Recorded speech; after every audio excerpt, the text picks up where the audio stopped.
Obviously, first things first, the unfortunate fire that just took place, for any students or anyone that's listening, thank God nobody got hurt, but that's got to be a traumatic experience for whoever was living there. And I know the university resources are all over it to provide whatever help is needed for anyone that needs it. So please use your platforms to not regurgitate that I talked about it, regurgitate the information that's needed for people that need temporary housing, a bed to sleep in. It's a complicated process because one thing that I've learned after being here for 3.5 years, student housing is not the easiest of things in Amherst, Mass. Thank God that nobody's hurt, but at the same time, there's a group of students that have been displaced. The building's getting demolished, so it's not like they're going to be able to move back in. I'm sure that there was personal items in there that now are lost and have to get replaced. So for men's basketball, our thoughts with everybody there, and whatever we can do to be of help, all somebody has to do is ask. They can come sleep in my office if they need a place to sleep at. So I'm not trying to be funny, I'm just being honest. And also, on a separate note, on a positive note, big shout out to Mike Leffler and his staff, because I was with him a couple years ago when keeping their spirits up was something that they focused on a daily basis, and watching their team play right now, the confidence, the unity, the fight, the resolve, the purpose, and hopefully they keep winning and keep building confidence as they go through their journey. But big shout out to Mike and his staff for the job that they've done. And while I'm on it, how about that win by hockey last night? Great weekend for UMass. So little positive energy there after the whole. Proud of our guys, though. I was frustrated the other day. I think I shared it with everyone that was in here.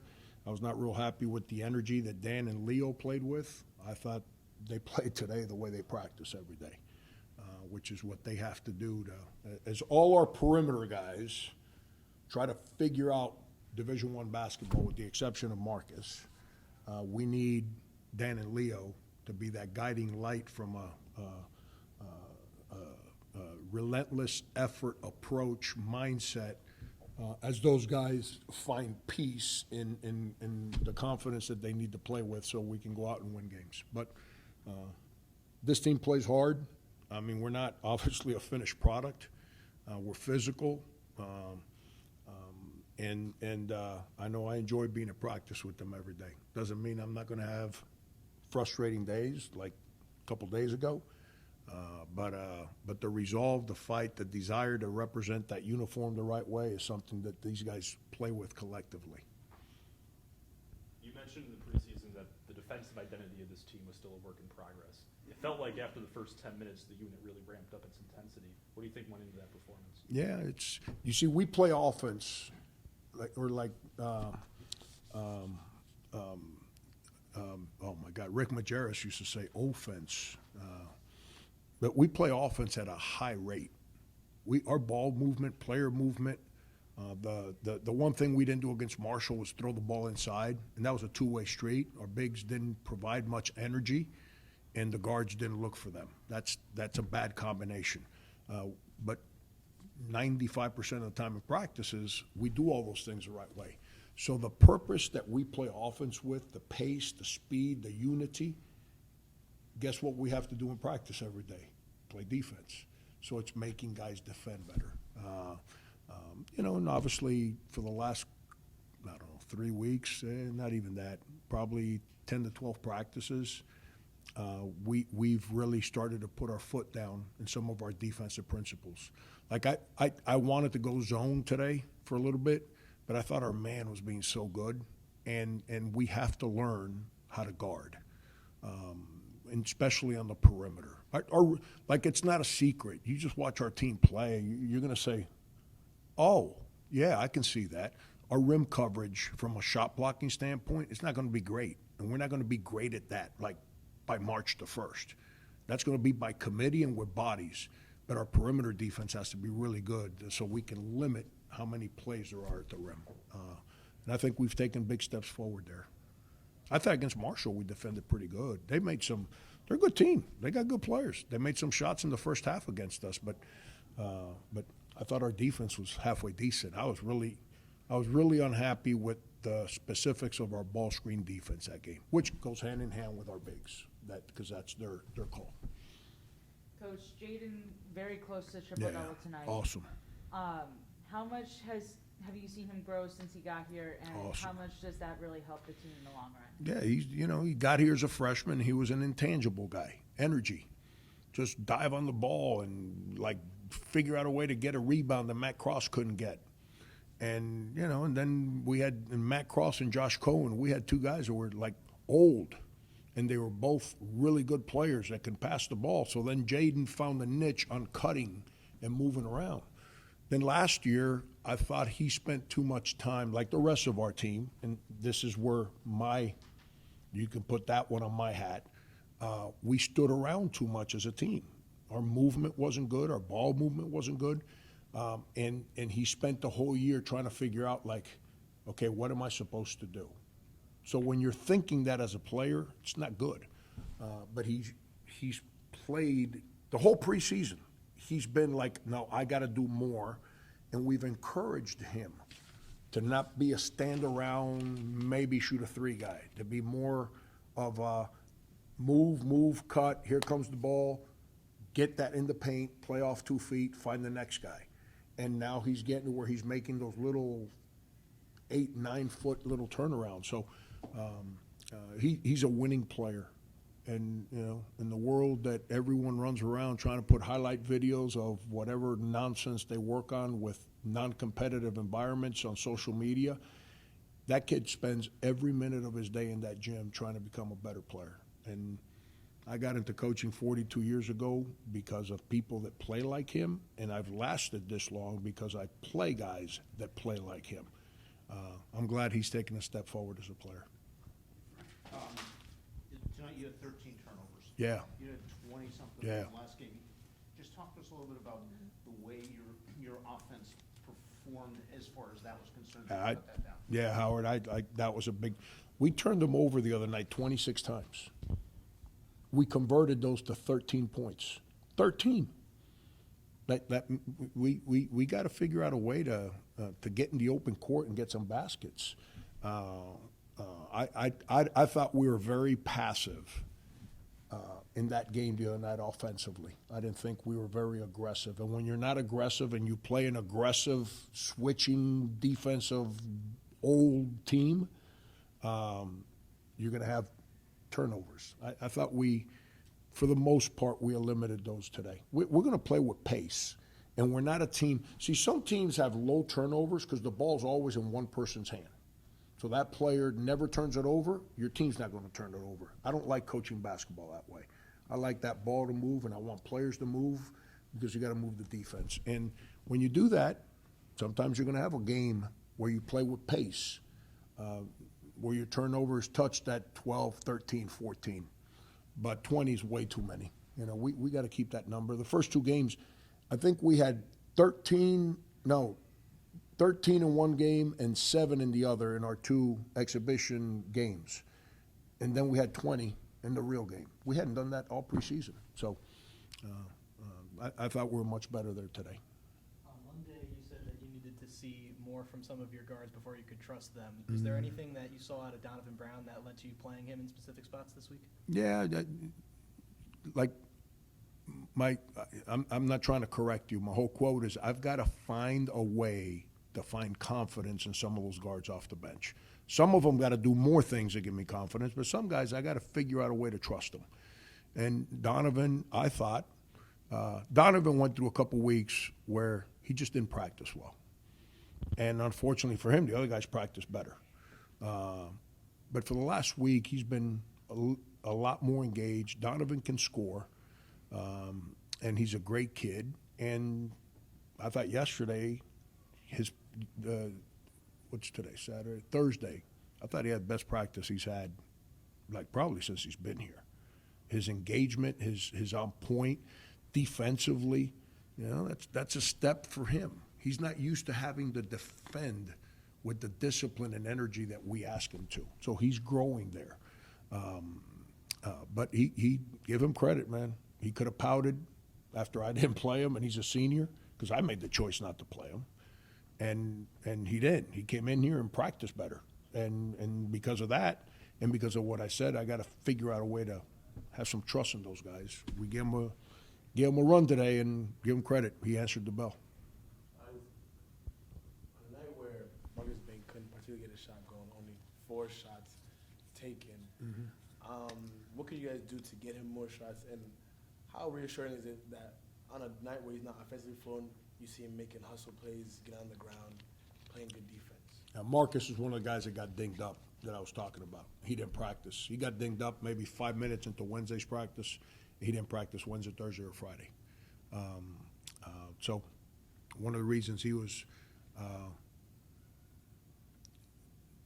not as sharp offensively is it's hard to not get repetitions and do that. But yes, we have to be more creative and figure out a way to give him some space. We're trying to play with a little bit of a chaotic offensive approach. What do I mean by that? I don't want to run a set play. Do we have set plays? Yes. I'm trying to so if we can figure out, teams want to lock in on him like these guys did, it's going to open up stuff inside and open stuff up for Jaden to do some of the things he did. Now, we got to make sure that we're aggressive and we make the right reads, but do we need to loosen him up to get him some opportunities? Absolutely. He's too good a shooter not to figure out a way to create some space for him there. KJ started the game 0 for 5 from 3, but hit 2 big ones in the second half. How important is he, and what does that say about his mental toughness? Yeah, KJ can really shoot the basketball. Him and Marcus are both high-level shooters. KJ's trying to learn.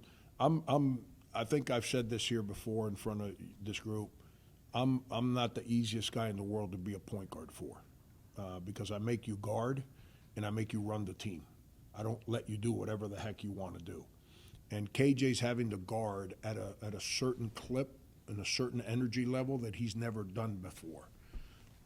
So then instead of, some guys relax on defense so they can play on offense, which this ain't football. If you're a good basketball player, you play both offense and defense. Cage has done the other one. Because we're asking him to defend so hard, he's trying to play slow and relaxed on offense. And I thought he was better today from that standpoint. Like he didn't, like in the first half, he just missed. Like he was 0 for 7, 0 for 4 from the 3. I want to say 3 of those threes were like wide open. He just missed, But that's part of the growth, man. Marcus has played a bunch of Division I games. He's got to figure that part out. With KJ, Danny, Marcus, and you're talking about trying to find trust for Donovan, how do you balance playing all these guards in just 2 spots? That's my job. Players' job is to make me play them. My job is to make decisions. I tell players all the time, if you do what you're supposed to, we practice every day. It's not, I don't wake up in the mornings and I'm like, all right, I'm going to try him today. I don't do that. We practice every day, and based on their consistency in practice determines who I play. It's not how many stars they had in high school or how Marcus made 109 threes last year, so you know what? He's going to be our shooter. No, he's had to earn that. But unfortunately, the game's only 40 minutes long, and you only play 5 at a time. So as players have 2 choices. They either do everything they're supposed to do to force me to play them, and then when I make my decisions, if they pout, then they better not get mad at me when they make mistakes if I quit on them. See what I'm saying? We're in this together from beginning to end. Sometimes I'm going to make decisions. I'm okay with them going home being disappointed I didn't put them in a game. It's my job. I've got to make some hard decisions, unfortunately. The football coach at Indiana, what's his name? That guy. I got to meet him. they asked him when they lost, no, I'm sorry, they went into Oregon and won. And then they had Michigan State the following week, and all the so-called experts predicted that they were going to have a bad game. It was a trap game. Trap game, because I think they played, I don't know who, the week after Michigan State. And they beat the brakes off of Michigan State. And they asked him after the game, they said, Coach, like everyone thought that and he just sat there and looked. I don't know him, but he's become one of my favorites. He looked at the person, asked him the question. He said, what most people don't comprehend is that to be good at my job, you can't be a very nice guy. I thought that was one of the most powerful quotes I've heard a real coach say, not the nonsense that some people put out there. You got to make hard decisions. You can't be a cheerleader. You can't be Mr. Nice Guy and expect people to then play as hard as we ask people to play. But credit players when their numbers are called and they answer the bell. That tells you that's somebody that behind the scenes continues to work. And by the way, you guys have been covering my team. Have we had some injuries here in the last 3 years? Yes or no? Yes. So next man on deck better be ready to go. Not somebody that's pouty over there because I haven't called his number. So a lot of credit to him. For you to get the mileage you do out of Dan and Leo on offense tonight, are you expecting those two to have high usage roles on offense night in, night out, or is it more matchup dependent? Yeah, I don't know why nobody gave us credit for signing Leo. Leo averaged 14 points a game in Division I, but 13.5 or 13.6 or something, Division I basketball. He shot 58% from the field in Division I basketball, playing in the WAC, which is a big conference. Leo's a really good player. Does he need to rebound better? Yeah. Does he like it when he don't rebound? No, because he hears it from me. But Leo's a really good player. Dan Sanford is a really good player. Dan didn't sign at South Carolina because his cousin and I were friends. That's the way he was recruited in high school. Dan averaged 10 and 7 last year on a dysfunctional basketball team. That's what we were, including the head coach. We were all dysfunctional. Now Dan has to understand how to take that next step as a player. He's always been a complimentary guy. He can't be a complimentary guy anymore. He's got to play with greater force. Like I ran a play for him against their zone. For him, against their zone, they're coming out of a timeout. And we call that something curl. And he curled in there and we made the read. Man, he needs to go punch that thing in the basket. But instead, he kind of saw a guy coming. Instead of going to punch it on his head, he kind of short-armed and shot it across his body. Can't do that. But that's his next step as a player.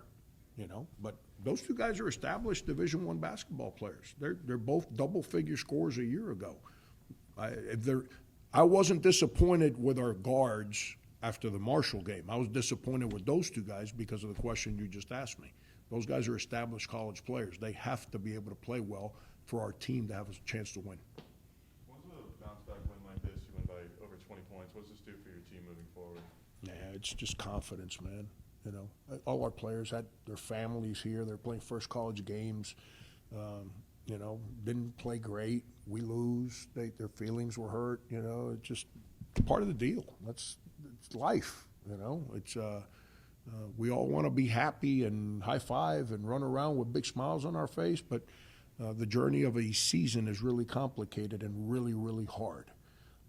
And if you get into your feelings, either way, in a good way or a bad way, it's really hard to play well. So to watch us come out here and play today the way we not usually, 99% of the time we practice, hopefully that reinforces to them like that's who we are. But that's a journey. We got to go through the season and learn. We got a really good basketball team. We got great dudes. Like we're off tomorrow. I can't wait to get back on the floor with them. I couldn't wait to get on the floor after the Marshall game because they love to practice. But we're gonna have some lumps, and when I mean lumps, I ain't talking about losses. I mean some plays and days that we don't look great because we got a lot of guys trying to figure it out. But this is a fun group of guys to be around. 14 offensive boards today, 25 second chance points. Do you want that to be kind of your identity this season? Yeah, we're going to offensive rebound the basketball. We preach it, we coach it, we demand it. Albany grabbed 20 offensive rebounds at Marquette a couple nights ago. like limiting them to 8 offensive rebounds, I thought that was a bigger a stat that, because we spoke about it as coaches coming into the game. We're like, yo, these guys shoot and they send everyone to the glass. There's 2 things I was really proud of today. We rebounded the ball a lot better, and our ball screen defense kept Amir's a really good player. Kept Amir, and for the most part, number 11, kept them. They couldn't get downhill on us. Now there's some things we got to fix, not in ball screens, when people do drive us on our rotations. We got to fix that. We're not where we need to be there. But I thought our ball screen defense today was on point. Our rotations, where they needed to be. And I thought we rebounded the ball. We played with force today. You can't win if you don't play with force. Like everyone wants to be physical. People think physical's hitting. No, force. That means when there's contact, you don't give in to contact. You play through the contact. That's what we did today. I thought we played with tremendous force. Thanks, Coach. Thank you.